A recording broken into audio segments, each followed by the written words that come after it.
At the site of the Fox Cottage at 1510 Hydesville Road, a monument was erected that said, "The birthplace of modern spiritualism." Upon this site stood the Hydesville Cottage, the home of the Fox sisters, through whose mediumship communication with the spirit world was established, March 31st, 1848. The monument went on to say, "There is no death, there are no dead." Placed here December 5th, 1927. A Masonic obelisk in Rochester, New York, further commemorates the event. But investigators continue to question exactly what the sisters encountered. The mysterious name given to their spirit, Mr. Splitfoot, is considered by some to be an old world reference to the adversary of mankind, the devil. In the wake of the Fox sisters' encounter, a man named Phineas Quimby opened an office dedicated to spiritually aided healing in 1859. Quimby is considered the father of the New Thought movement, believed to be the forerunner of what is today called the New Age. Quimby developed a process of healing through altered states of consciousness, achieved primarily through hypnosis. He believed that a person's illness was the result of their spiritual beliefs. Therefore, by getting rid of a person's old belief and introducing them to new thought, he could, supposedly, heal them. His followers write that, in treating his patients, Dr. Quimby allowed his mind for a while to be passive, and in this way he was affected by the troubled mind of his patient, and so could feel his aches and pains. Then, because his spiritual senses were freed from his own beliefs, they were acted upon and controlled by a higher intelligence. Through what he learned in his sessions, Dr. Quimby began to abandon his traditional beliefs in favor of what the higher intelligence revealed. The New Thought magazine reported that Dr. Quimby believed Jesus of Nazareth was the one person who taught this science. He said, "I have no doubt of his being the only true prophet who had ideas entirely superior to the world. Not that he as a man was any better, but he was the embodiment of a higher wisdom."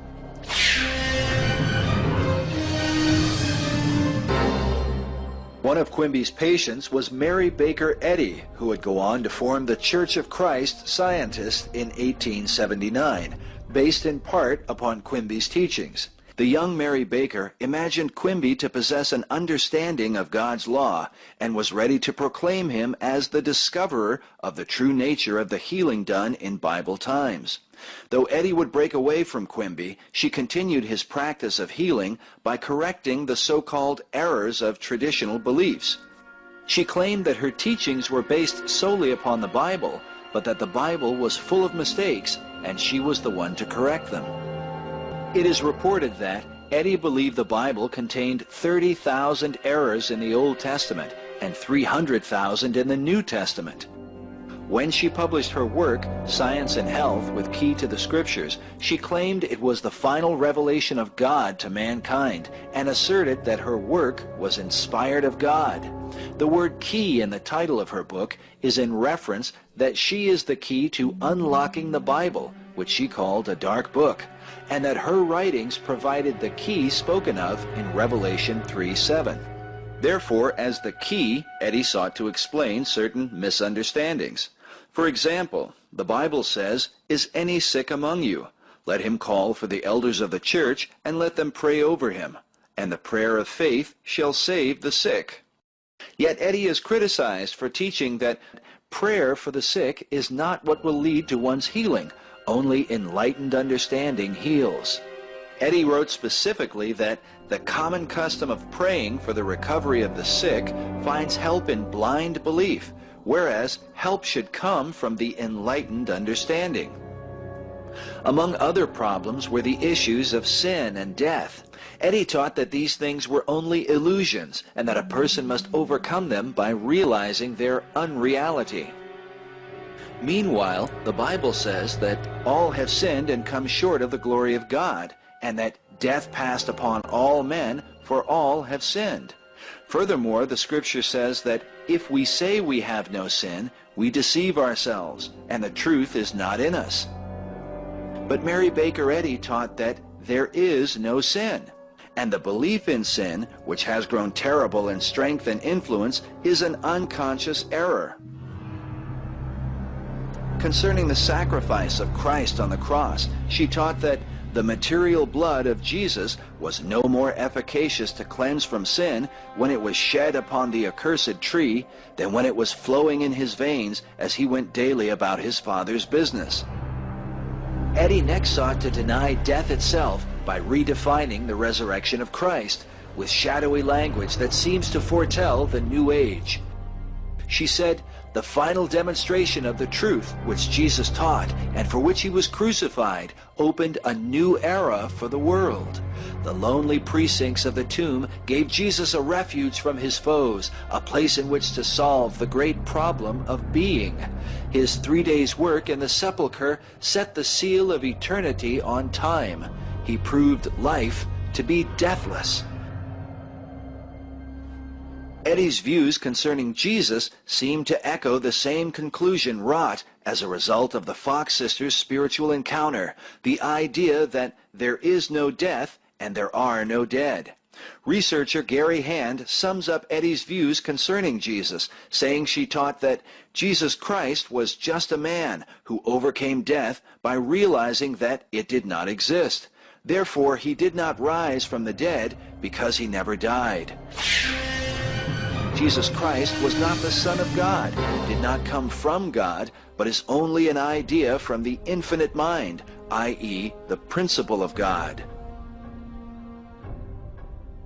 Eddy said that Jesus demonstrated the power of Christian science to heal mortal minds and bodies, but this power was lost sight of and must again be spiritually discerned. This desire to generate healing through spiritual means had great momentum in the 19th century.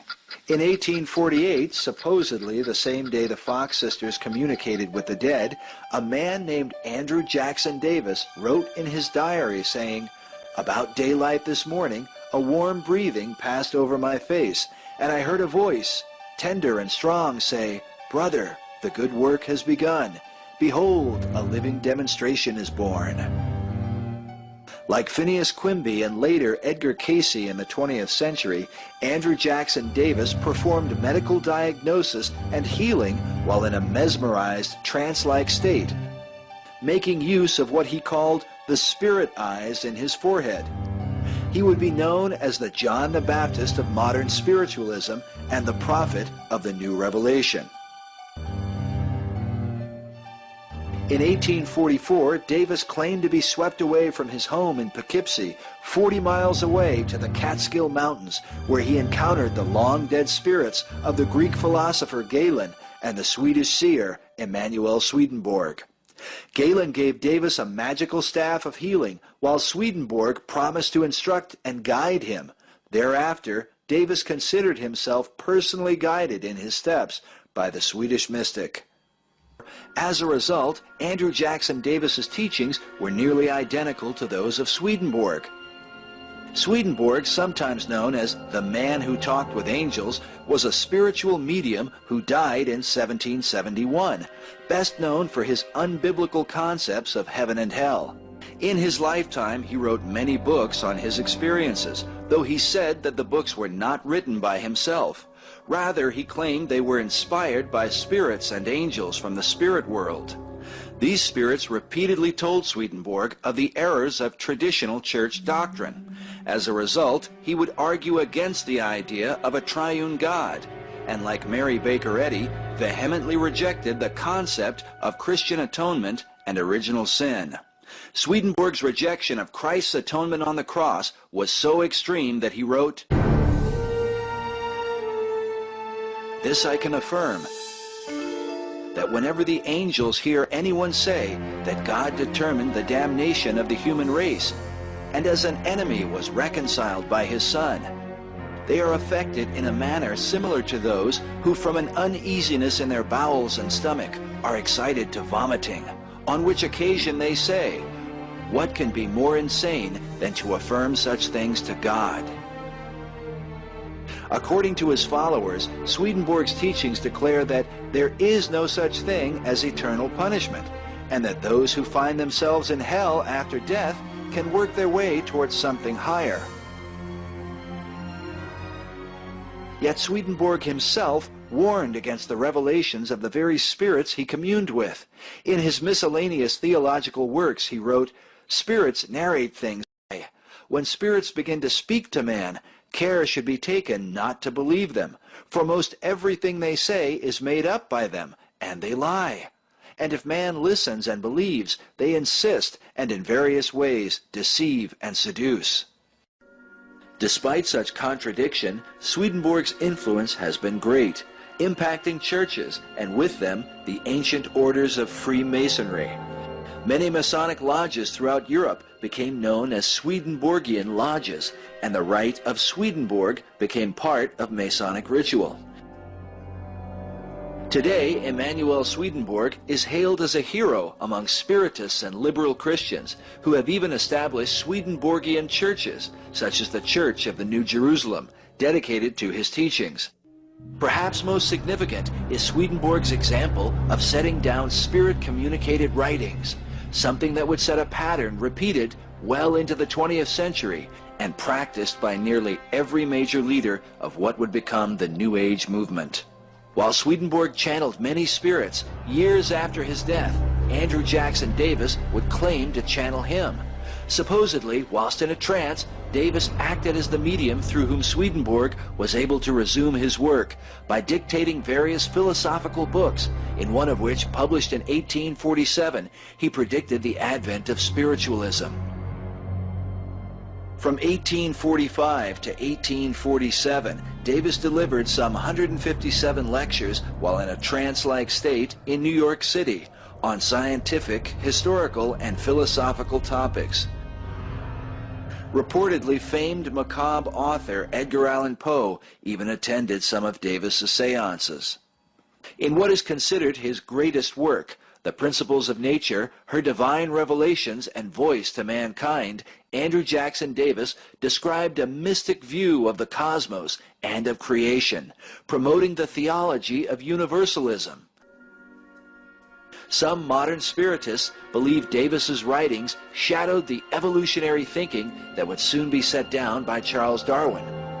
Darwin's theory of evolution, perhaps the climax of a movement aimed at establishing new thought in the minds of men, would, for many, remove the fear of an almighty creator and widen the gate into the realm of the unknown.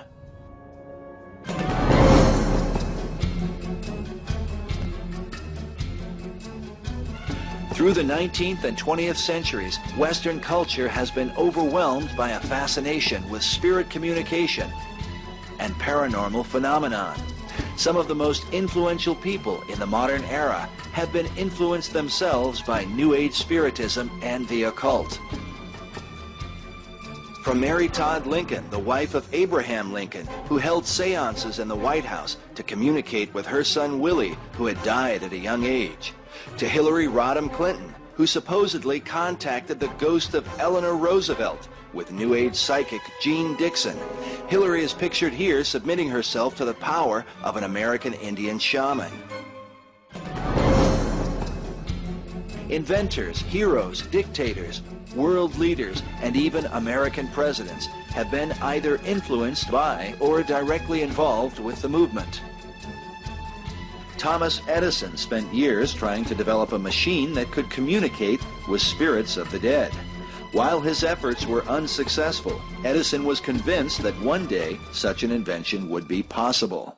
Chester Carlson, the inventor of the now famous Xerox photocopying process, reportedly received the inspiration for his invention from the spirit world.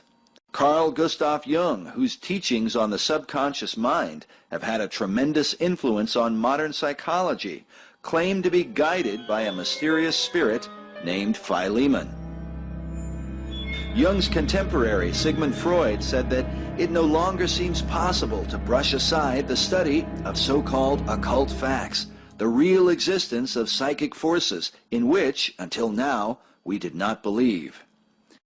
Commenting on his own experiences with powers unknown, Dr. Andrea Puharich wrote, I am personally convinced that superior beings from other spaces and other times have initiated a renewed dialogue with humanity.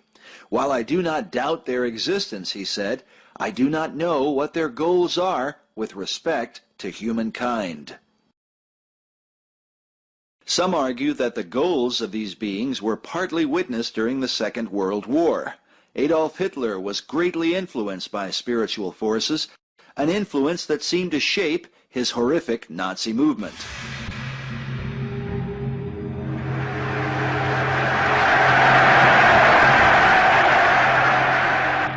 French intellectual Denis Diderot once described his experience at a Nazi rally in 1938. Diderot indicated that despite his rigorous attempt to remain detached from the spectacle unfolding before him, he was involuntarily drawn into the vortex of the crowd's hysterical adulation of Adolf Hitler. It was only by dint of a kind of superhuman resolve, said the French philosopher, that he was able to regain his equilibrium before the mesmerizing presence of Hitler's evil genius. Bloß die einzige Macht und alleinige Macht in Deutschland.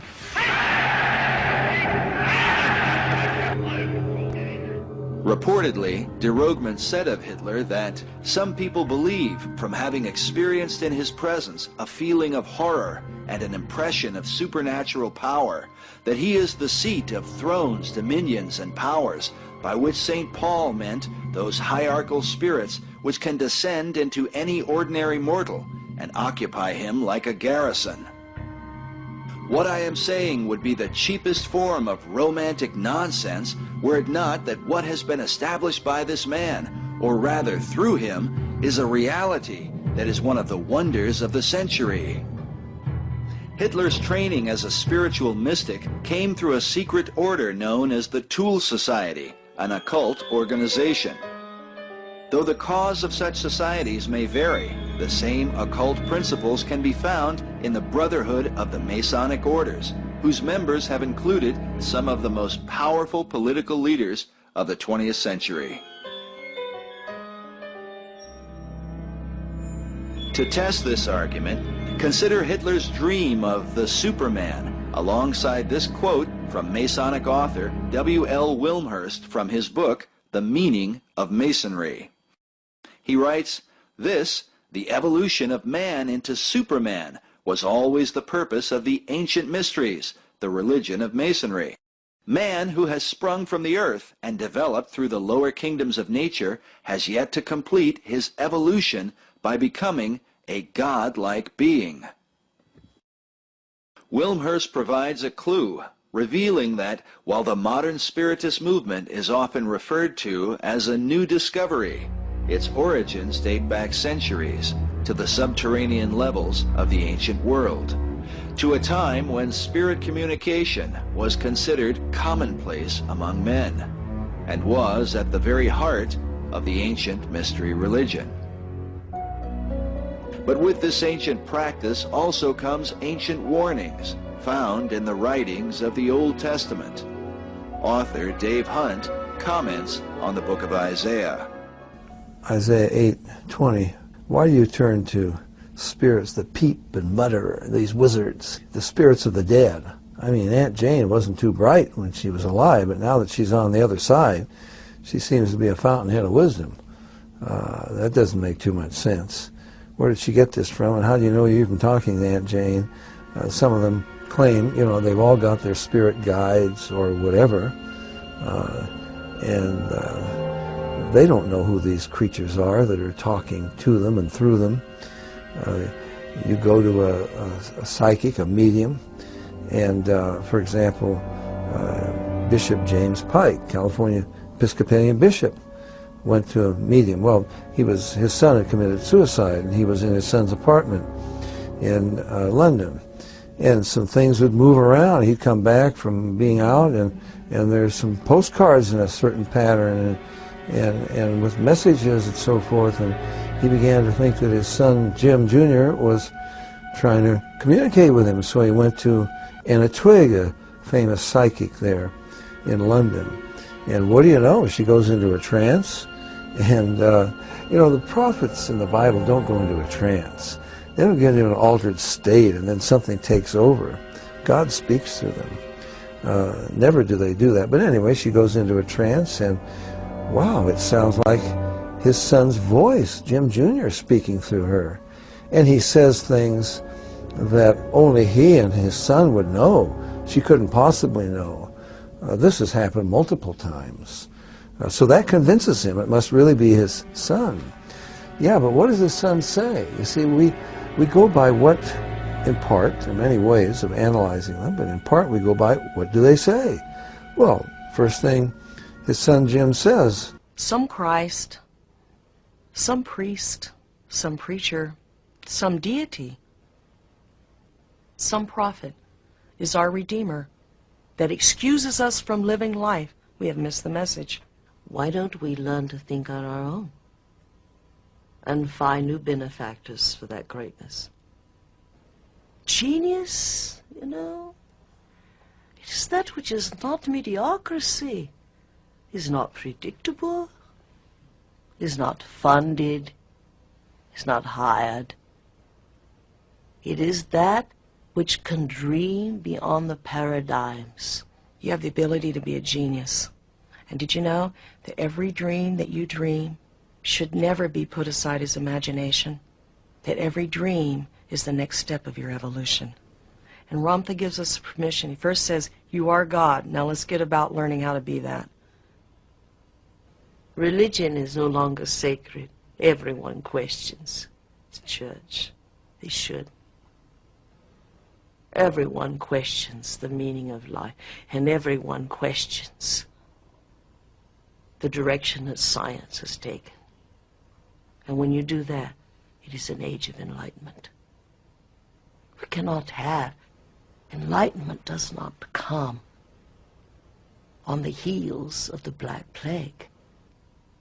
No, that is not enlightenment. Enlightenment comes on the heels of plenty. Because only when you are gluttonous to everything and you question everything are you ripe to know what you have never known. So forget about the past and live today on the wisdom, the virtue of what you've gained. You don't have to feel guilty about your life anymore. I would love someone to stand up and say, God doesn't live outside of you. God is you. While J.Z. Knight is among the more successful mediums, she is certainly not alone. A nearly identical doctrine is preached from a series of channelers who believe they are in communication with extraterrestrial spirits from other planets and galaxies. In the documentary UFOs and Channeling, the late actor Telly Savalas reveals that the purpose of channeling these alien entities is entirely consistent with the purpose of the New Thought New Age movement, to change the thinking of mankind. Tonight, we're going to show you some film that may change the way you think about life. Change the way you think about life. Next, we are introduced to a woman who channels a spirit, calling itself Leah.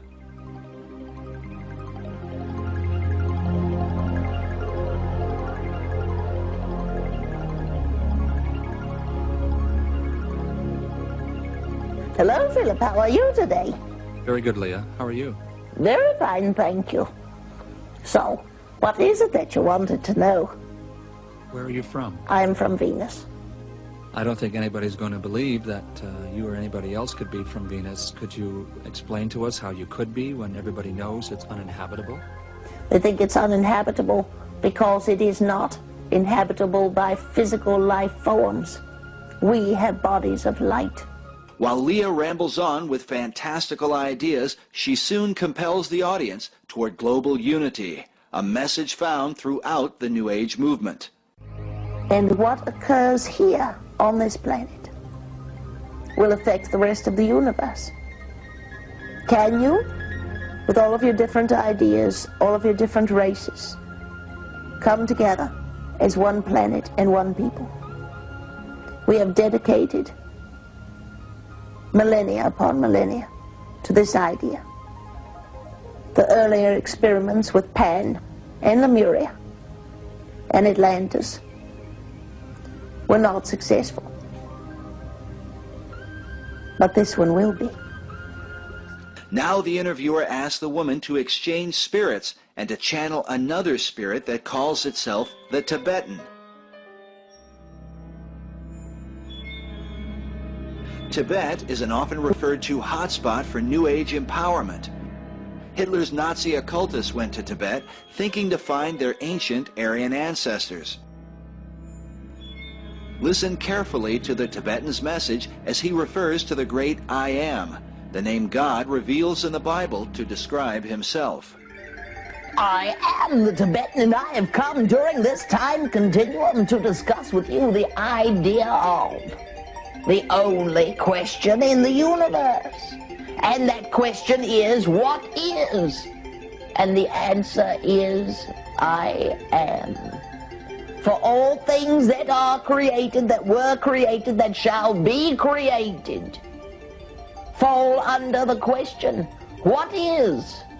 And you, each and every one of you, are that answer, and that answer is, I am. I am is also the name of the creator of this universe. That is all. I relinquish control to the entity, Leah. As the entity Leah returns, she confirms the You Are God message and refers to the new race that will arise through the New Age movement. Most New Agers today do not realize that this new race is identical to the master race prophesied by Adolf Hitler, a race of so-called supermen who will be their own gods, having rejected the one true God of the Bible. This new age is where there will be a race on this planet and throughout all galaxies. And the name of that race will be peace. It's been wonderful spending some time with you. As you take this little piece of information with you, know that you are never alone. You are all connected to the creative source of this universe. And nothing can stop that flow except your denial that you are God. We thank you. Good day. This man channels a spirit calling itself Bashar, who seems to hold his audience spellbound as he tells them they are equal to the creator of the universe.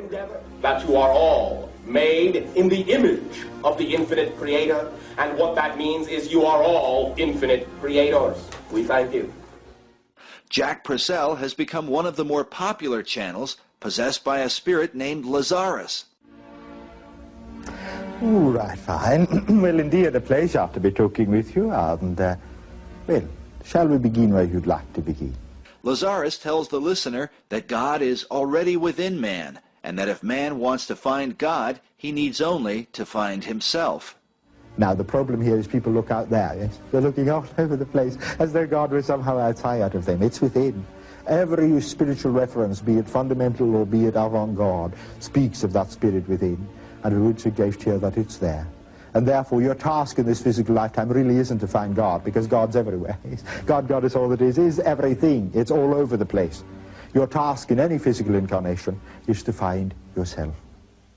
Jane Roberts was a New Age pioneer who channeled a spirit known as Seth. Roberts sold more than 1 million copies of her books and inspired many. In this vocal recording, we hear her channel the spirit of Seth. I've said this many times. I say it 1,000,000 times. Here in this class and in my books. You form your reality. Then what is the you that forms this spectacular reality that you know? When will you be willing to admit the greatness that is within each of you and not cower, and not say in this realm of reality it is not possible, but encounter the greatness within yourselves. Clearly the main message that Seth is trying to say is that people are gods in training. Some may find it interesting that the name Seth is synonymous with the Egyptian god Set, and in the realm of the occult, Set is one of the infernal names of Satan. Actress Shirley MacLaine was Time magazine's poster girl for the New Age movement in the 1980s. MacLaine starred in the biographical miniseries Out on a Limb, based on her journey into New Age belief. The series has been called the most talked about miniseries of all time. The title, Out on a Limb, refers to the risk involved in seeking the fruit of the tree of knowledge. Mayan told me to tell you one thing if you had a hard time with this. She said in order to get to the fruit of the tree, you have to go out on a limb. Mayan is a spirit guide sending a message to MacLaine, a message that is repeated throughout the series.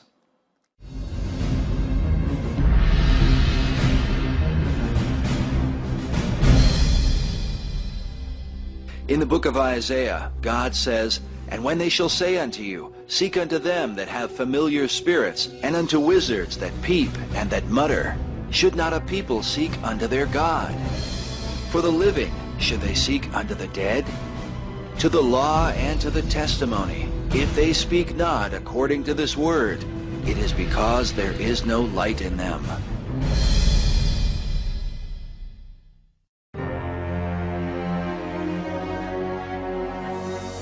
In the New Testament, the Apostle Paul warned the church when he wrote, "Now the Spirit speaketh expressly, that in the latter times some shall depart from the faith, giving heed to seducing spirits and doctrines of devils, speaking lies and hypocrisy." It would seem the seducing spirits of the 18th and 19th centuries focused first on creating a new mentality in the minds of men concerning the traditional interpretation of the Bible. But as the movement progressed, the attack would reach to the very heart of God's authority.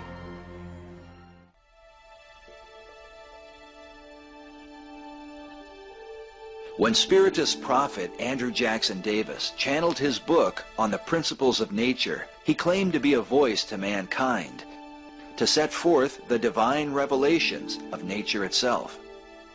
He declared that in the beginning, the universalum was one boundless, undefinable, and unimaginable ocean of liquid fire, and that through an evolving process, all things proceeded from this principle of power. Like Mary Baker Eddy, Davis taught that God was not a person who created things according to his will, but rather was a principle or force that could be tapped into. Describing the laws of man and nature, he said, "Would it not be best to have the world exist on these immutable laws? Then existence would be emblematical of the brightness and beauty of Eden. Then the great tree which has so long been concealed from the mental view would grow and progress in glory, beauty, and perfection. Its branches would wave over the world. Such would be the delicious fruits of the great tree of knowledge." Rather than recognize the tree of knowledge as a curse upon mankind, Davis sought to embrace it. And rather than allow God's Word to define how we understand nature, Davis suggested that man's understanding of nature should govern his comprehension of God. Davis wrote, "It is the office of paleontological sciences to set forth general truths in the departments of astronomy, geology, anatomy, physiology, etc., all as in perfect harmony with each other. In this, true theology has its foundation, and the teachings of this should constitute the only study of the theologian. As such, it is compelling that men of science would become the oracles for the next stage in the New Thought process."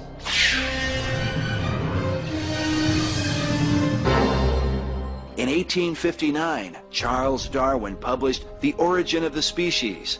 Most students today, while familiar with Darwin, are unaware of the full title of his work, which is The Origin of the Species by Means of Natural Selection or the Preservation of Favored Races in the Struggle for Life. In this work, Darwin challenged the origin of animal life on the planet and formalized the evolutionary ideas that had been pondered for centuries. In 1871, Darwin published The Descent of Man, in which he applied this thinking to the origin of mankind itself. More than a century later, Charles Darwin is revered as a prophetic voice for humanism in the scientific community. His theories on evolution are today regarded as scientific fact. The very authorship of life itself, once acknowledged as from a divine creator who made man in his own image, has now been attributed to chance and the coincidence of nature.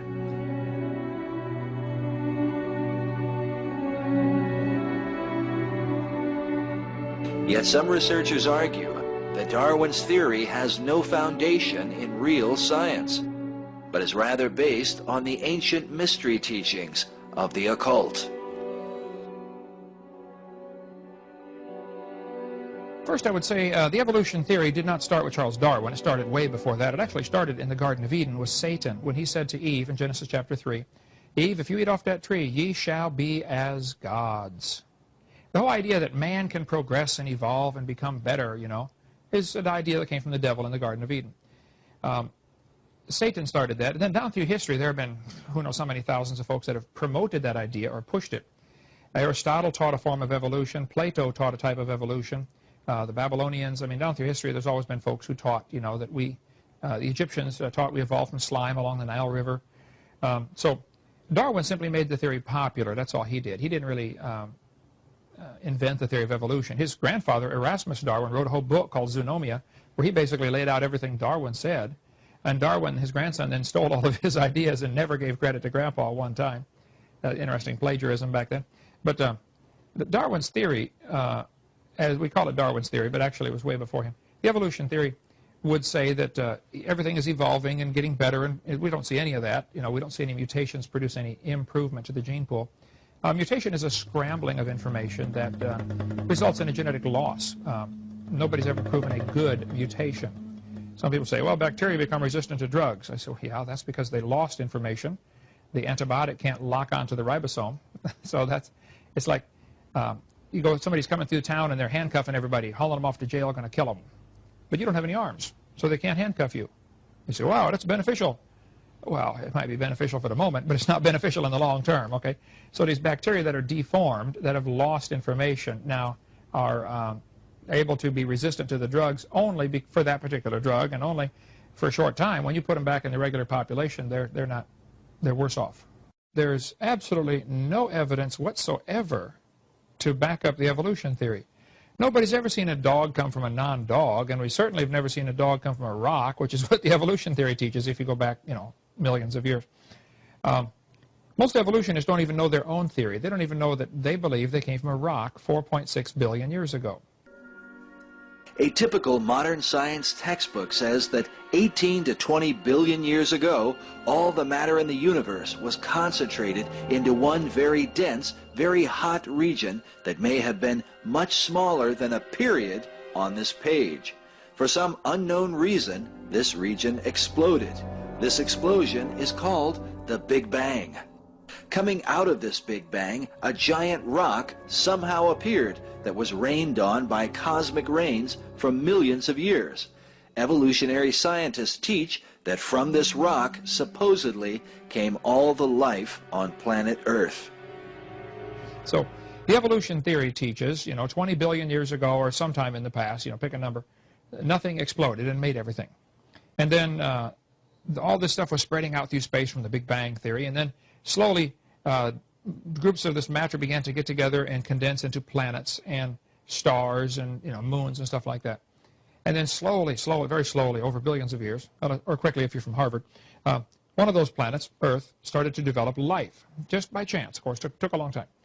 And then that first life form that slowly evolved out of the soup in the ocean learned how to reproduce itself, which is a pretty good trick, of course. And then slowly it turned into different kinds of animals. So elephants and bananas and humans have a common ancestor by the evolution theory. That is pure speculation. It's religious. They believe that. I don't care what they believe, but it's not science.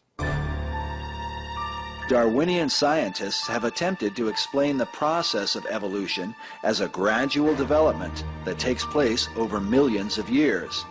Yet some scientists argue that for the building blocks of life, this is simply impossible. Darwin himself admitted that if it could be demonstrated that any complex organ existed which could not possibly have been formed by numerous successive slight modifications, my theory would absolutely break down. Through the 20th century, the complexity of living organisms has revealed itself to be far greater than Darwin ever imagined. At the White House Millennium Council for the year 2000, world-renowned scientist Stephen Hawking commented that our present computers are less complex than the brain of an earthworm, a species not noted for their intellectual powers. Nobel Prize winner Linus Pauling taught that a single cell, the smallest living unit, is more complicated than New York City.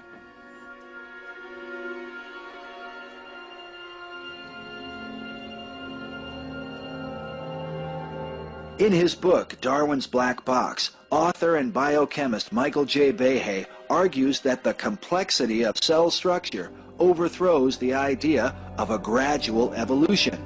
His conclusions reveal that highly sophisticated molecular machines control every cellular process.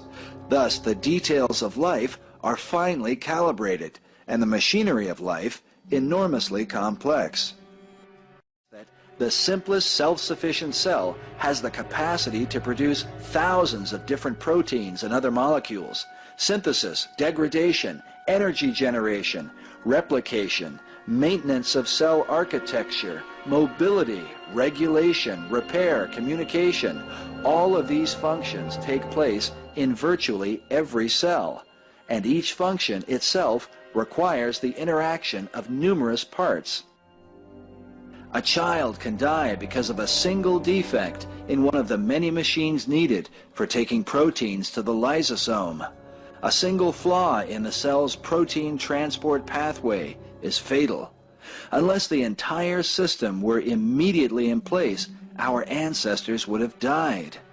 He concludes that attempts at a gradual evolution are a recipe for extinction. Behe further rebukes the scientific community for ignoring the evidence.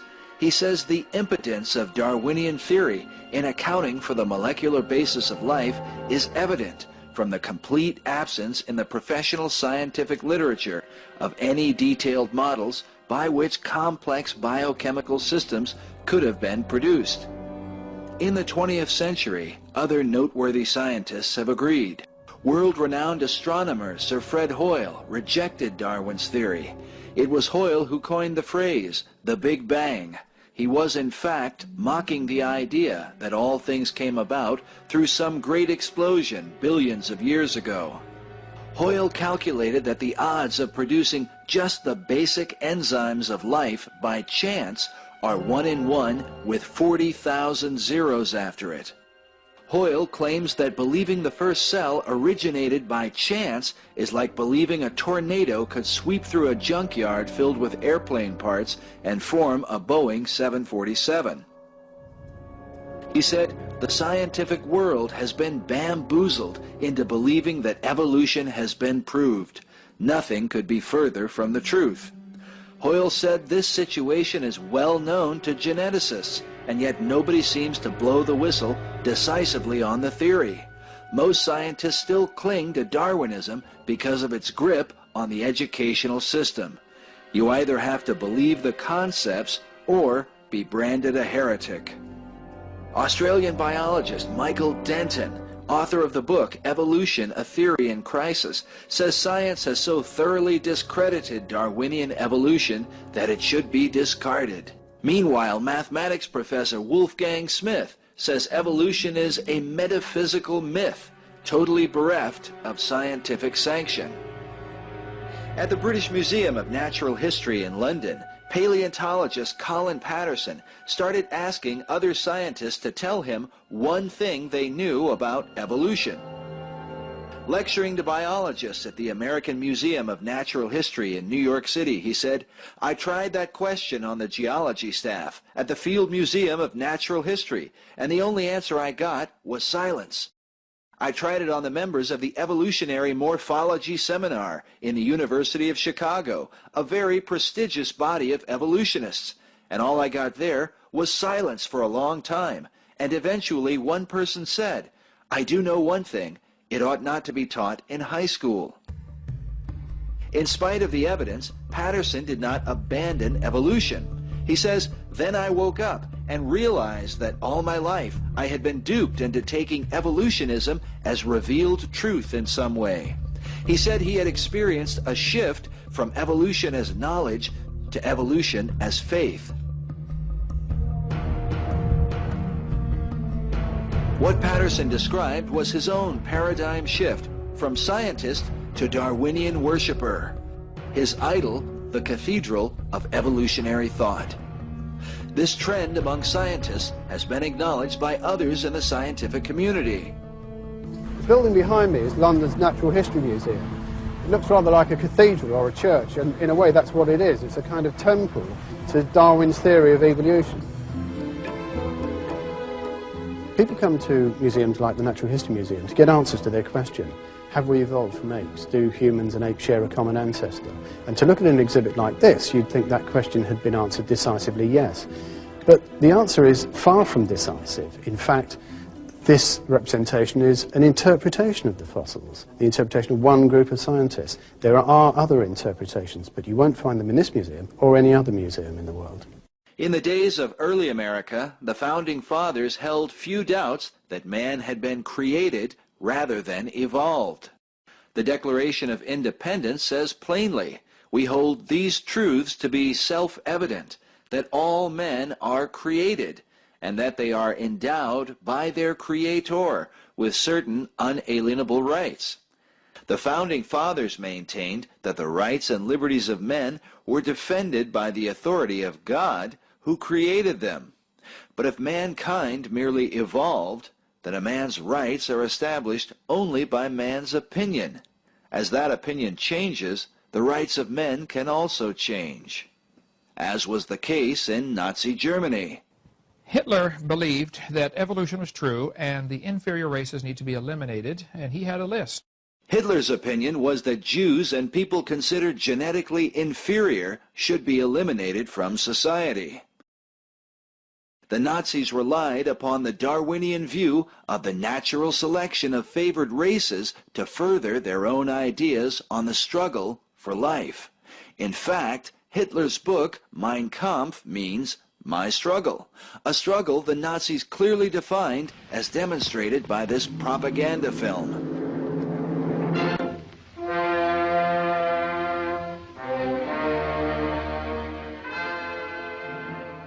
In the opening scene, the narrator makes direct reference to Darwin's teaching on natural selection. Alles Lebensschwache geht in der Natur unfehlbar zugrunde. Wir Menschen haben gegen dieses Gesetz der natürlichen Auslese in den letzten Jahrzehnten furchtbar gesündigt. Wir haben unwertes Leben nicht nur erhalten, wir haben ihm auch Vermehrung gewährt. Die Nachkommen dieser Kranken sahen so aus. Erbgesunde Menschen wohnten in engen, lichtlosen Gassen und halb verfallenen Lauben. Idioten und Schwachsinnigen baute man aber Paläste, und diese kranken Menschen waren gar nicht empfänglich für die Schönheit, mit der man sie umgab. Das deutsche Volk kennt das ganze Ausmaß dieses Elends wohl kaum. Es kennt nicht den drückenden Geist jener Häuser, in denen Tausende lallende Schwachsinnige künstlich ernährt und gepflegt werden müssen, die tiefer stehen als jedes Tier. In den letzten 70 Jahren hat sich unser Volk um 50% vermehrt, während die Zahl der Erbkranken im gleichen Zeitraum um 450% gestiegen ist. Wenn diese Entwicklung so weiterliefe, würde schon in 50 Jahren auf 4 gesunde Menschen ein Erbkranker kommen. Ein endloser Zug des Grauens würde in die Nation hineinmarschieren. Maßloses Elend über ein wertvolles Volk kommen, das dann mit Riesenschritten seinem Ende entgegenginge. Die jüdische Bevölkerung Baltis wird in Sammellager gebracht. Das sind jene Ostjudentypen, die besonders nach dem Weltkriege die Großstädte Mittel- und Westeuropas überschwemmten, wo sie als Parasiten ihre Gastvölker zersetzten und tausendjährige Kulturen zu vernichten drohten.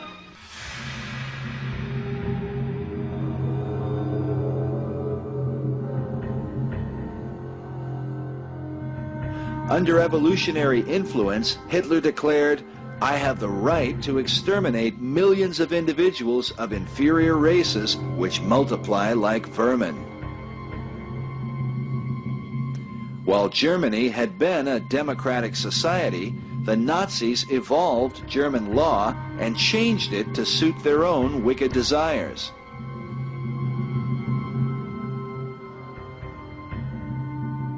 In the Bible, God says, "I am the Lord, I change not." Jesus said, "Heaven and earth shall pass away, but my words shall not pass away." It is for this reason that the principles and teachings of the Bible were considered so important by early Americans. Sir William Blackstone maintained that man-made laws should not be allowed to contradict the laws of God. And if man's laws did contradict God's laws, Blackstone stated they were not valid. In Acts 5:29, the apostles taught, we ought to obey God rather than men. In the Bible, God reveals that because man was made in God's image, he holds a particular place above every creature on earth. Man is not equal to the beasts of the field, but he would be if all life evolved from a common source. If that were the case, killing a man would be no different than killing an insect, or a cow, or a carrot. In 1912, British scientist Charles Dawson made the Piltdown Man discovery and changed the world. Piltdown Man was considered the missing link, supposedly the skull and jawbone of a half-man, half-ape mutation. It convinced millions that Darwin's theory was scientifically proved. But in 1953, some 40 years later, Piltdown was declared a hoax. It was somebody taking a human skull and an ape's jawbone. They broke off the joint where they would fit together so they couldn't tell, then filed them down, made them look really old, and buried them in a gravel pit. It was a hoax, a deliberate, either a joke, which they never told anybody about for 40 years, or a lie to try to prove the evolution theory. In either case, it may be said that no other discovery in the 20th century has had as great an impact on furthering evolution than Piltdown. Stephen Jay Gould writes that Piltdown absorbed the professional attention of many fine scientists. It led millions of people astray for 40 years. Researcher Richard Harder reports that more than 500 articles and memoirs were written on the Piltdown finds before the hoax was exposed. Likewise, articles in encyclopedias and sections in textbooks and popular books of science, an immense amount of derivative work. For many years, the Piltdown finds were a significant percentage of the fossils which were used to reconstruct human ancestry. In his book, The Piltdown Forgery, J.S. Weiner remarks that this ill-begotten form of primitive man received nearly as much attention as all the legitimate specimens in the fossil record put together. Yet once the hoax was exposed, the scientific community failed to repent of its error. The damage had already been done, and a generation of evolutionary thought had been born. Dawson himself never lived to be exposed. He died shortly after his famous discovery in 1916.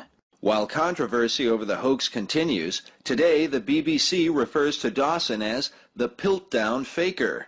They write that of his discoveries, at least 38 are fakes. The only suspect in these frauds is Charles Dawson himself, the same man who uncovered the remains of Eanthropus dawsoni, the Piltdown Man. BBC concludes that for Charles Dawson, Piltdown was not a one-off hoax, more the culmination of a life's work. Yet Dawson did not act alone. His partner in the Piltdown affair was a young paleontologist and Roman Catholic Jesuit priest named Pierre Teilhard du Chardin. I tend to believe a Catholic priest named Pierre de Chardin was involved in this also, and he really pushed evolution on the Catholic Church. because he said, oh, we got proof, we got this half man, half monkey. After Dawson's death, Teilhard would become heir to the find of the century, and may be the man most responsible for the normalization of evolutionary thinking in Western culture today.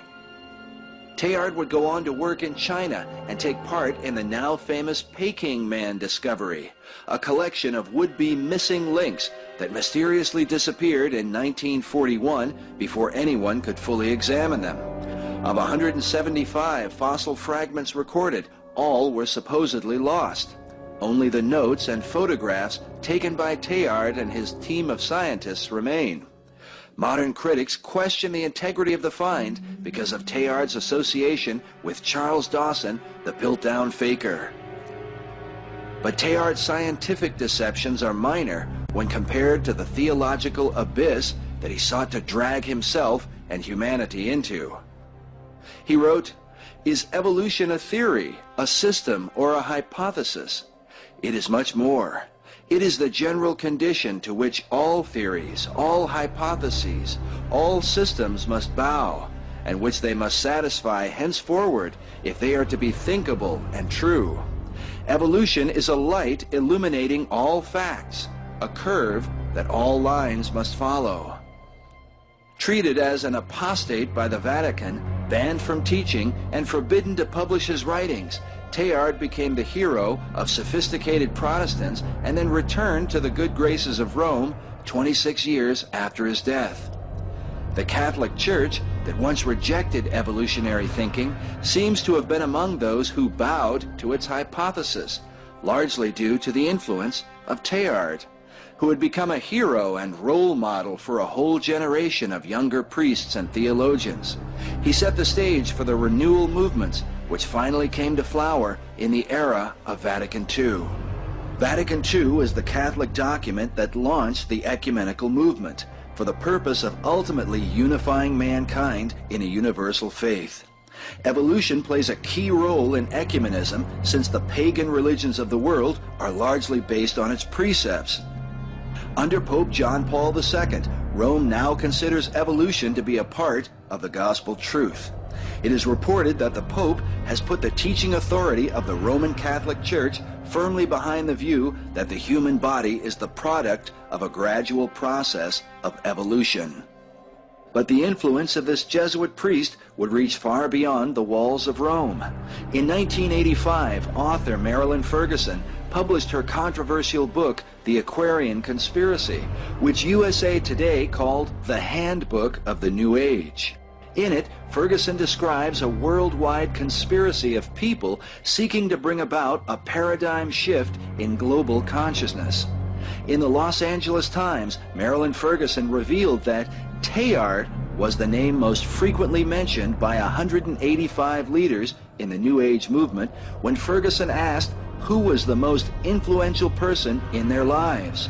By the end of the 20th century, Teilhard du Chardin would be known by many as the father of the New Age. Teilhard died in 1955, but his passing only marked the beginning of his meteoric rise to fame. His treatises, long suppressed, were published and quickly translated into all major languages. Harvard's Widener Library now houses an entire tier of books devoted to Teilhard's writing and thinking. Today, more and more people, Christians as well as non-Christians, accept his views and take keen interest in studying his philosophy. He has become known for his theory that man is evolving mentally and socially toward a final spiritual unity.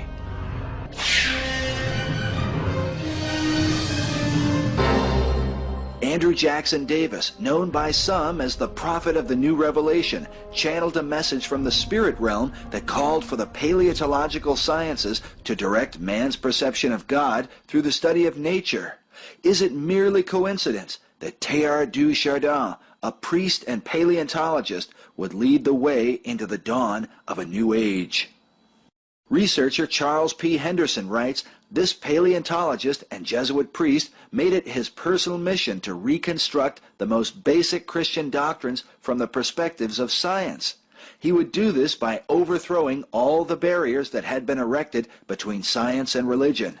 He would take the lessons learned from the study of nature as the foundation on which to reconstruct the Christian faith. After the similar examples of Swedenborg, Phineas Quimby, and Mary Baker Eddy, Teilhard sought to deny the reality of sin and openly rejected the biblical gospel. In 1947, Teilhard said, "Very definitely, there was no Adam and no Eve and no original sin." He wrote that original sin continually obstructs the natural expansion of our religion. It is a straitjacket that checks any movement of heart or head. It binds us hand and foot and drains the blood from us because it represents a survival of static concepts that are an anachronism in our evolutionist system of thought. A Catholic newsletter says that in the theology of Teilhard, we are all becoming Christ. There is no original sin and therefore no need of redemption. Evolutionary forces are ferrying everyone along to godhood, and all are anonymous Christians making faith in the literal death and resurrection of Christ unnecessary.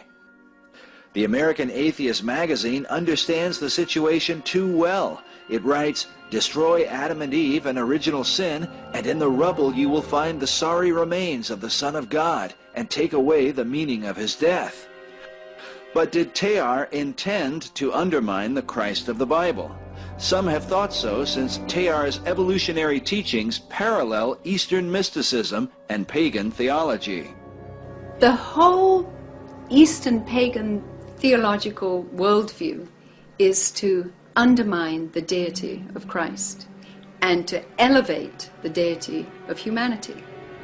So Eastern mysticism, paganism, is talking about the God within. The way they Christianize it is by saying Christ is within me. I am the Christ, or the Antichrist that's going to come is the Christ, or the Lord, the Maitreya. The official birthday of the society came 4 years later in 1875, with a formal declaration from Henry S. Alcott, the president and co-founder of the organization. Blavatsky's House of Theosophy would formalize what began as the New Thought movement into a religious system that would dramatically change the Western view of God and his relationship to mankind.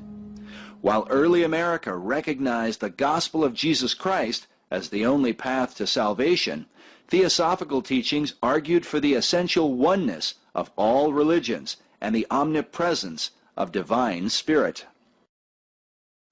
Theosophy declares that it was formed upon the basis of a universal brotherhood of humanity. Yet Blavatsky would teach far more than a universal brotherhood. She would take the New Thought movement to the next dimension, fully exposing the source of its power in her voluminous writings. These volumes were channeled to her, and they're very, very complex, they're very erudite, but if you read them you'll find out that she has rejected the God of the Bible and embraced Lucifer. And she's quite open about that. She did emphasize Satan as being the true God, and Satan beckoning Adam and Eve to partake of the fruit. He was really turning them on to true godhood, and he's the one who really freed the human race in Blavatsky's teaching. According to Blavatsky, Satan was in fact God, while Jehovah, the God of the Bible, was the real devil and enemy of mankind. Blavatsky wrote that the appellation Satan belongs by right to the first and cruelest adversary of all other gods, Jehovah, not to the serpent which spoke only words of sympathy and wisdom. Elsewhere she writes that Satan, the serpent of Genesis, is the real creator and benefactor, the father of spiritual mankind, for it is he who opened the eyes of the automaton Adam, created by Jehovah. In The Secret Doctrine, she says, in antiquity and reality, Lucifer or Luciferus is the name of the angelic entity presiding over the light of truth as over the light of the day. Lucifer is divine and terrestrial light, the Holy Ghost and Satan at one and the same time. And now it stands proven, she says, that Satan, or the red fiery dragon, the lord of phosphorus, and Lucifer, or light-bearer, is in us. It is our mind, our tempter and redeemer, our intelligent liberator, and savior from pure animalism. It were demons that channeled her writings to her, and of course she wrote about world government, the importance of world government, and the idea that mankind, at least Western civilization, began with the Aryan, and the Aryan came out of Tibet. And of course, if you've ever read anything about Adolf Hitler and Heinrich Himmler, why they actually sent expeditions to Tibet looking for the origins of Aryan man. And there were strong ties between the SS and this whole idea of this Superman that they were trying to create and the writings of Madame Blavatsky. The entire basis of the Nazi movement was founded on theosophy and her writings, and of course the symbol that she used, the swastika, is what Adolf Hitler used as the symbol of the Nazi movement. But the average individual does not understand the relationships between Madame Blavatsky's writing and her worship of Lucifer and her accessing the other dimensions and what happened in Germany under Adolf Hitler.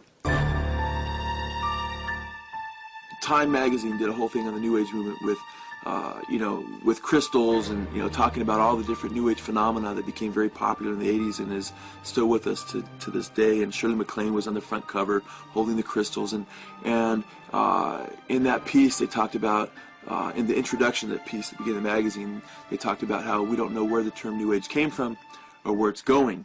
Well, the Bible tells us, Jesus said in the last days there would be this false, this religious movement, which would be saying the time draws near, which would be predicting a new age, and which would have its basis in satanic or false miracles, which is what the New Age movement's all about. So we know where it's going. In 1904, a man named Aleister Crowley channeled a spirit who inspired a series of writings known as the Book of the Law. According to the introduction of the work, the book was dictated in Cairo, Egypt, between noon and 1 p.m. on 3 successive days. The author, a demonic spirit, called himself Aiwas and claimed to be a messenger from the forces ruling this earth at present. This description is quite revealing, since Jesus referred to Satan as the prince or ruler of this world. Satan is also called the god of this world by the Apostle Paul. In this Book of the Law, Crowley set down the chief principle for what he called the new eon. He wrote, "Do what thou wilt shall be the whole of the law. There is no law beyond do what thou wilt." This declaration is in contrast to the example of Christ in the Bible. In the Garden of Gethsemane, Jesus prayed, "Father, not as I will, but as thou wilt," in obedience to God. But in the Book of the Law, Crowley turns the tables and teaches men not as God wills, but rather, "Do what thou wilt." This promotion of self-will that so often leads to self-empowerment is perhaps the climax of man's desire to be his own God, to rule over himself rather than live in obedience to the God who created him. Jesus said, "If any man will come after me, let him deny himself and take up his cross and follow me. For whosoever will save his life shall lose it, and whosoever will lose his life for my sake shall find it."